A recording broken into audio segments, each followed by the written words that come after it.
यदि आप में से किसी को कुछ पता है तो कृपा करके बताइए। कभी कभी समस्या के साथ ही हल होता है हनुमान। ये घात राक्षसों से मिला है, इसका हल भी राक्षसों के पास ही होगा। अर्थात ये है हनुमान, पिछली बार इंद्रजीत पूर्णतः चोट खाकर गया था, परंतु इतने शीघ्र वो शक्तिशाली होकर लौटा। कदाचित उनमें से किसी के पास शक्ति अस्त्र के घात का हल होगा। एक है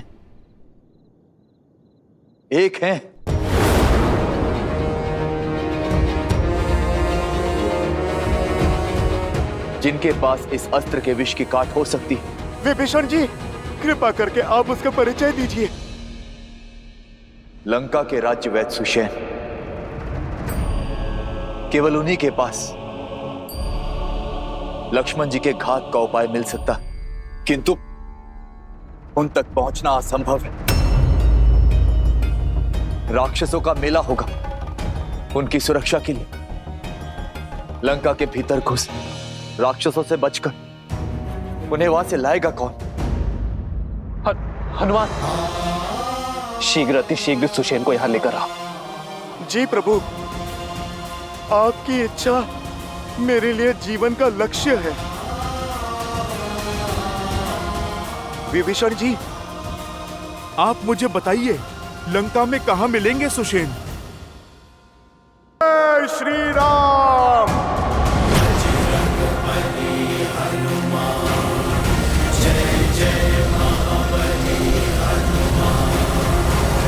सावधान, लंकेश पधार रहे हैं।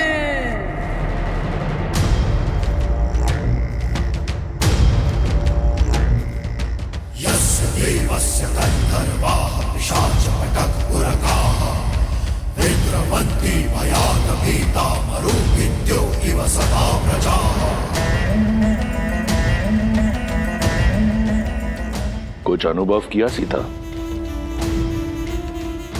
वायु की दिशा कुछ बदली बदली नहीं लग रही तुम्हें? आज तुम्हें राम के शिविर से विजय घोष की ध्वनि नहीं, करुण रुदान सुनाई देगा। तुम्हारे मुख को देखकर लगता है कि तुम अब तक इस शुभ समाचार से वंचित हो। तुम्हारे लिए तो अशुभ ही है, परंतु बता देता हूं, मेरे प्रतापी पुत्र लंका के युवराज मेघनाद ने दशरथ के पुत्र राम के अनुज तुम्हारे पुत्र जैसे देवर को मार गिराया है।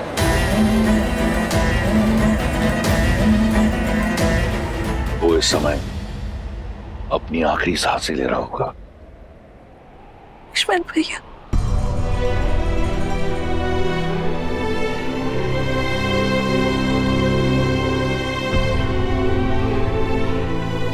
सुना है कि अयोध्या का भावी राजा कंगालों की भांति अपनी आशा को बैठा है।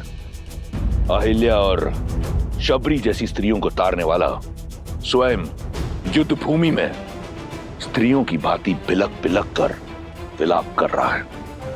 अपने अस्त्र धड़ा पर पटक कर पीछे हट गया है। लक्ष्मण के वियोग में हतमरा हो गया है। मैं जानता हूं कि ये सुनकर तुम्हें बहुत पीड़ा पहुंच रही होगी, ये जानकर कि राम की ये स्थिति है, परंतु तुम चिंता मत करो। मैं अधिक समय तक तुम्हें इस पीड़ा का अनुभव नहीं करने दूंगा।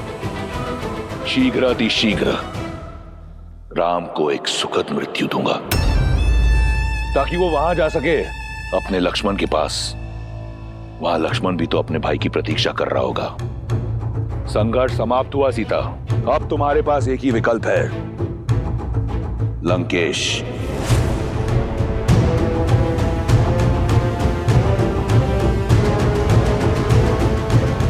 अब अपने भ्रम से मेरा विश्वास नहीं तोड़ सकते तुम रावण। मेरे श्री राम मेरी आस के सागर है, मेरे विश्वास का स्रोत है, और जब तक मेरे श्री राम है लक्ष्मण भैया को कोई संकट छू भी नहीं सकता। मेरे श्री राम लक्ष्मण भैया को बचाने के लिए कोई ना कोई उपाय अवश्य खोज लेंगे। विश्वास बड़ी घातक माया है विश्वास की। संपूर्ण संसार रघुवंशी की मृत्यु पर मौन है, परंतु तुम्हारा विश्वास कहता है कि उसे कुछ नहीं होगा। कौन बचाएगा उसे? मेरे इंद्रजीत के भ्रम शिरास्त्र ने सभी वानरों को नष्ट कर दिया है। अब कोई नहीं है राम के पास।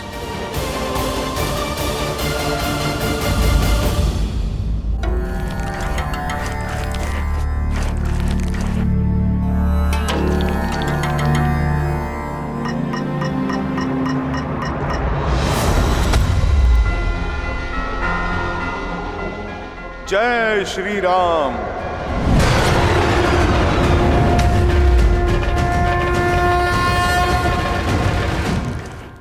वैद्य सुषेण, शीघ्र औषधि दीजिए, बहुत से सैनिक घायल हो गए हैं। शिष्य, ओ, तो ये है सुषेण वैद्य।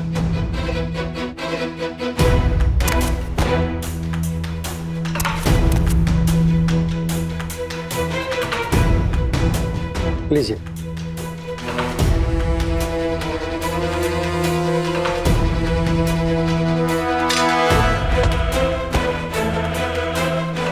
अरे, बड़ा विचित्र कीट है, कभी देखा नहीं। बड़ी शीघ्र भूल गए, मुझे ठीक से देखो। अरे मुझे पहचानो, मैं तो वही हूँ जिसने तुम्हारी ये लंका जलाई थी, वो भी 2 बार।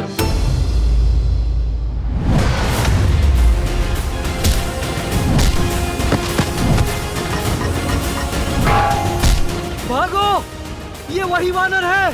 भागो, भागो, भागो।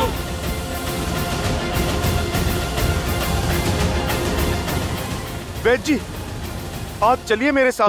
आइए। मुझे मत मारो, मैं सैनिक नहीं, राजवैद्य हूँ। आप इसीलिए जीवित हैं। आप चलिए मेरे साथ। कहाँ? मैं लंका का राजवैद्य हूँ। मेरी समस्त जड़ी बूटियां सामग्री यहीं पर है। उचित है, तो फिर सामग्री के साथ ही ले चलता हूं मैं आपको।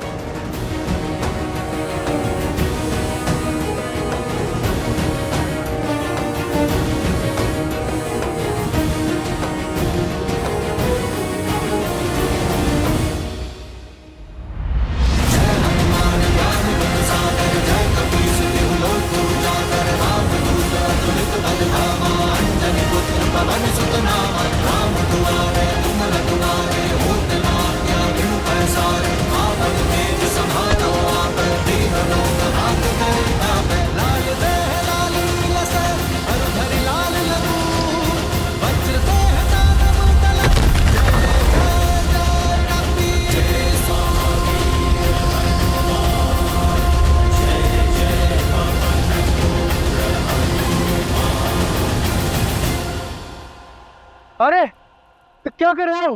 कहाँ ले जा रहे हो मुझे? बताने का समय नहीं है, बस आप यूं समझो वैद्यराज कि आपका उद्धार होने वाला है। जब मारना ही नहीं है तो कहाँ लेकर जा रहे हो? क्यों ले जा रहे हो?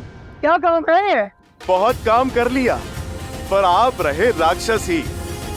अब राम नाम जाप करने का समय है। जय श्री राम।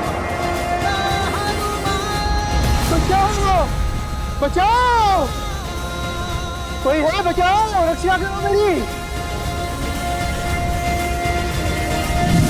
जानती हो सीता, जब जल का स्तर घट जाए तो कमल का पुष्प अपनी नाल छोटी नहीं करता, इसलिए उसका नाश हो जाता है। यही स्थिति तुम्हारे अहंकार की है। इतना समय बीत गया, परंतु तुमने अपना अहंकार नहीं त्यागा, और त्यागोगी भी कैसे? तनिक देखो, तुम रावण के यहां एक बंदनी हो, परंतु तुम्हारे रूप में कोई अंतर नहीं आया, और रूप और अभिमान का बहुत गहरा संबंध होता है। अब समय आ गया है कि तुम उस अहंकार को और बढ़ाओ, क्योंकि तुम लंका की पटरानी बनने जा रही हो। अपने इस भ्रम को त्यागो सुंदरी। मेघनाथ की शक्ति अस्त्र का कोई तोड़ नहीं। लक्ष्मण की मृत्यु के बाद राम का साहस भी दम तोड़ देगा। अब इस स्थिति को वो नर क्या, स्वयं तुम्हारा नारायण भी बदल नहीं सकता। बचाओ बचाओ, अरे कोई है मेरी सहायता करो, रक्षा करो मेरी।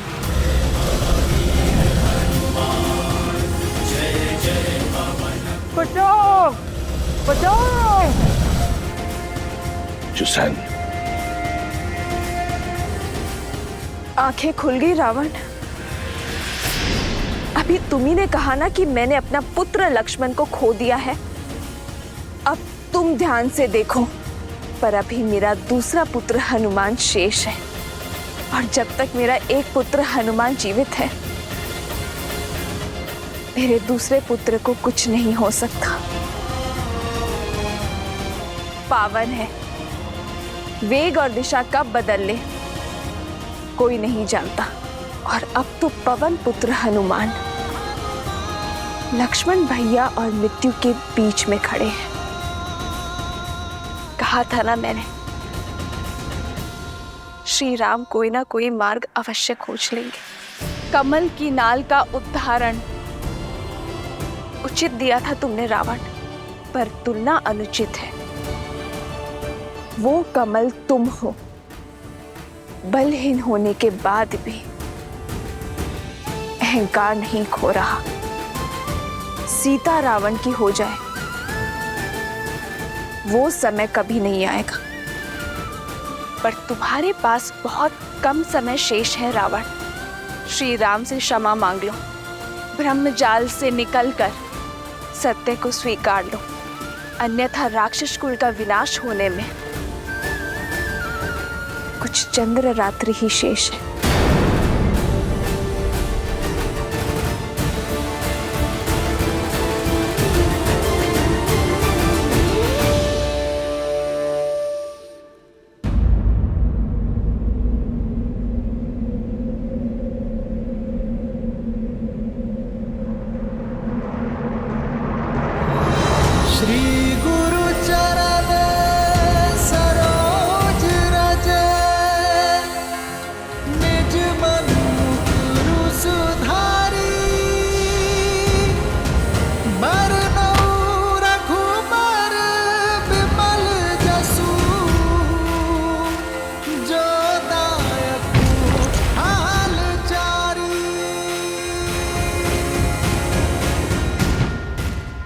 जय श्री राम।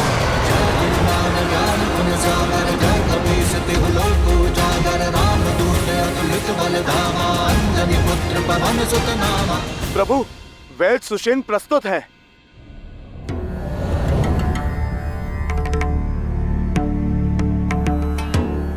ये उचित नहीं है विभीषण जी। मुझे मेरी इच्छा के विरुद्ध यहाँ इस तरह लाया गया है। मेरा घर उखाड़ दिया गया और मैं प्रभु, मैं वैद्यों को जानता हूँ। अपनी औषधियाँ और उपकरण लेने में समय लगा देते हैं, और प्रभु समय मेरे पास था नहीं। सुषेण जी, समय जटिल है। लक्ष्मण जी की मूर्छा तोड़ने में सहायता कीजिए। मैं विभीषण नहीं जो लंकेश के विरुद्ध शत्रु से जाकर मिल जाऊं। मेरी निष्ठा अभी भी लंका के लिए ही है। मुझे मृत्यु स्वीकार है, लेकिन शत्रु का उपचार नहीं। मैं अपना राजधर्म कदापि नहीं छोड़ सकता।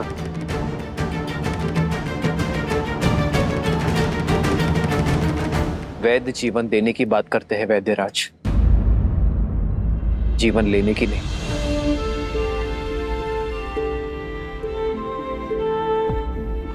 और रही बात धर्म की, तो धर्म का अर्थ, पद और परिभाषा परिस्थिति के साथ बदलती है। एक लंका का निवासी होने के नाते लंकेश की निष्ठा करते करते अपने कर्म के धर्म से मुंह मत फेर लीजिएगा।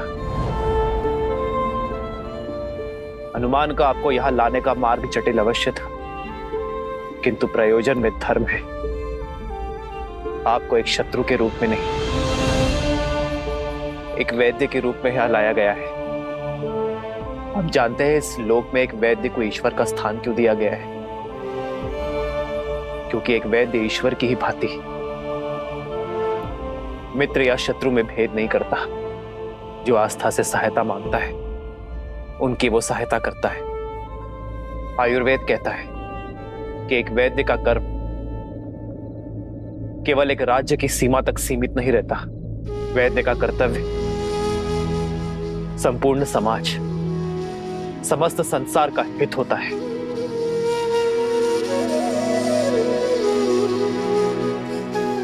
ये मेरी आपसे विनती कि आप मेरे भाई की मूर्छा का उपाय कीजिए। आपको आदर सहित अपना राजधर्म निभाने के लिए लंका भेज दिया जाएगा।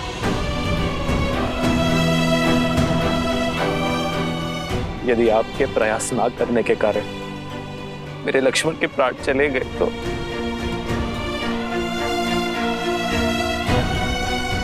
तो आपकी विद्या, आपका वैद्य धर्म कलंकित हो जाएगा।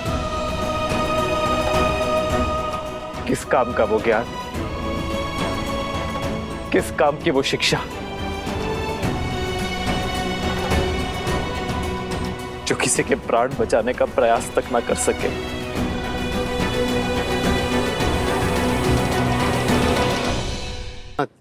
मैं शत्रु पक्ष से हूं, आप मुझ पर इतना विश्वास कैसे कर सकते हैं? मैं यदि आपके अनुज के उपचार के बहाने इनकी मृत्यु का मार्ग ही ना प्रशस्त कर दूं। मैं एक शत्रु से सहायता नहीं, एक वैद्य से उपचार मांग रहा हूं।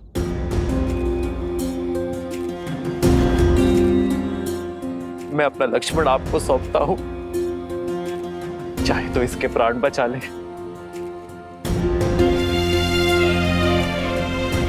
और चाहे तो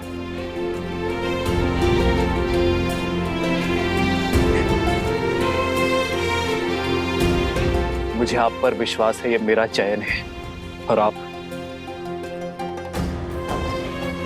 अपने ज्ञान के साथ न्याय करते हैं या अपने वैद्य धर्म के साथ कपट। ये आपका चयन है।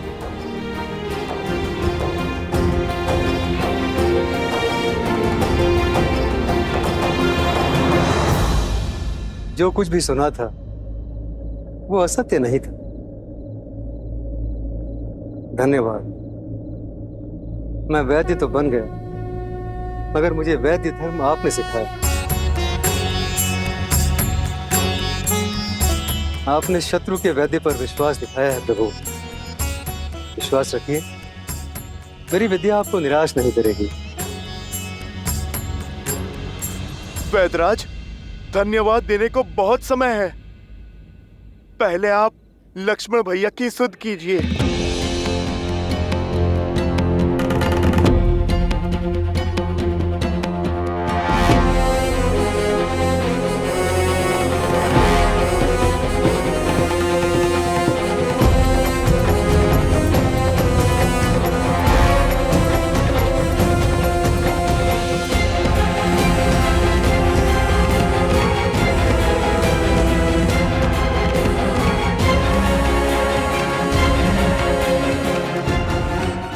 क्षमा करें रघुनंदन, इंद्रजीत के अस्त्र ने बहुत गहरा घाव छोड़ा है। न इनकी हृदय गति में नाद है, न श्वासों में प्राण।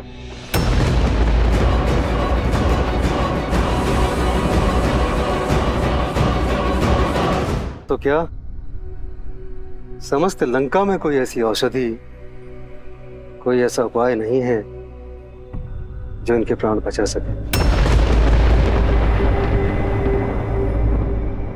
मैं विवश हूं, मेरे हाथ में कुछ नहीं।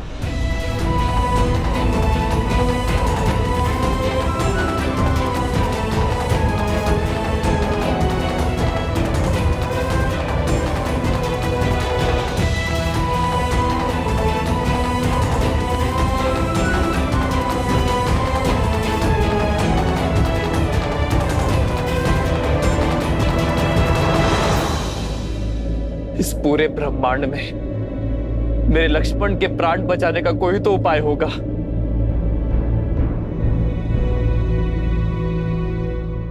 उपाय है तो, किंतु असंभव है। कर्मवीर अपने कर्म से हर असंभव को संभव कर देते हैं। वैदराज, आप तो केवल मार्ग बताइए, उस पे चलना मेरा कर्तव्य है। हनुमान, कार्य सरल नहीं, महाकठिन है। और उसके अतिरिक्त सबसे बड़ी कठिनाई तो समय का अभाव है। लक्ष्मण के पास केवल सूर्योदय तक का समय, जिसे पाने के लिए भी देवताओं को वर्षों संघर्ष करना पड़ा। तुम उसे सूर्योदय से पहले कैसे ला पाओगे? आप बस उपाय बताइए। सुदूर हिमालय के द्रोणगिरी पर्वत पर कुछ अलौकिक और अति दुर्लभ औषधियां हैं प्रभु, जो समुद्र मंथन के समय प्रकट हुई थी। यदि सूर्योदय से पूर्व वे औषधियां प्राप्त हो जाएं, तो लक्ष्मण के प्राण बच सकते हैं।